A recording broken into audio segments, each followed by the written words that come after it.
ავედით გარდენიაში ვარ ნაწერში და დაკათვარიელებინეთ ყვავილებს თუ რა დაგვდა დღეს აქ. მაშ ასე დავიწყეთ. მივედით გარდენიაში ვარ ნაწერში, ვნახეთ რომ ის მუშაობს 10-დან 10-მდე ყოველდღე ორშაბათის გარდა და დავიწყეთ ბაღის დათვალიერება. ბაღში დაგვდა სასწაულის სილამაზე. ეს იყო ნამდვილად ედემის ბაღი. აქ არის უამრავი ყვავილი, რომელიც ერთი მეორეზე ლამაზია. ბაღი სრულიად არის გამწვანებული და აყვავებული. ბაღის ნაწილი არის ფერადი ლამაზი ყვავილებით მორთული, მათ შორის არის ხრიზანტემები, ასევე მიხაკები, ზამბახები, გაზანიები და კიდევ ძალიან ბევრი სხვადასხვა ყვავილი, რომელიც ნამდვილად ერთი მეორეზე უკეთესია. ულამაზესი ფერები, ულამაზესი ყვავილები, მთელი დღეც კი არ გეყოფათ იმისთვის, რომ ეს სილამაზე ბოლომდე შეიგრძნოთ, დატკბეთ, უყუროთ, გადაიღოთ ბევრი ფოტო თუ ვიდეო. ნახეთ რა ყვავილებია, როგორ არის გახარებული და რა შეგიძლიათ შეეძინათ. რასაც კადრში ხედავთ, თითოეული ყვავილის შეძენა იყო შესაძლებელი. გარდა ამისა იყო უამრავი არჩევანი კაქტუსების.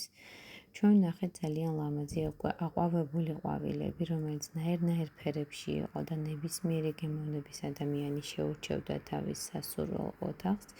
ვნახეთ ასევე ცოტა ველური ეგზოტიკური ყვავილების მოყვარულებისთვისაც შესაბამისი ყვავილები.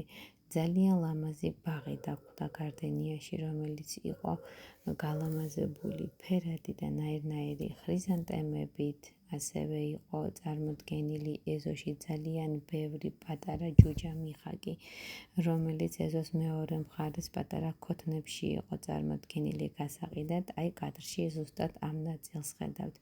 ასევე იყო დიდი არჩევანი ნაძვების. რა თქმა უნდა, დაგვდა დეკორატიული ლამაზი სუფრა ქორწილისთვის, რომლის თვალის შევლებაც მცირეოდენად მოვასწავლე. გარდენიაში ყვავილებთან გარდა საშხაპეს დავხედა. საშხაპი არის ძალიან ორიგინალური და ყავს ძალიან ბევრი მსურველი ფოტო გადაღებისთვის.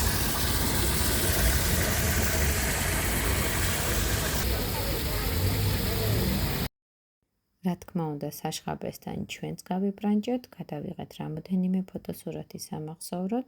ეს საშხაპე გაკეთდა წელს, ეს დეკორი ჩაიდგა წელს და არის მართლაც ძალიან ლამაზი. აქაც რა თქმა უნდა, აყვავებული ფერადი ყვავილებით იყო მთლიანად შემოსილი საშხაპე და საშხაპის წინ კი დაინახავდით დამალულ მანქანასაც. ეწვიეთ გარდენიას და გაამდიდრეთ თქვენი ფოტოკოლაჟი ლამაზი ფოტოებით.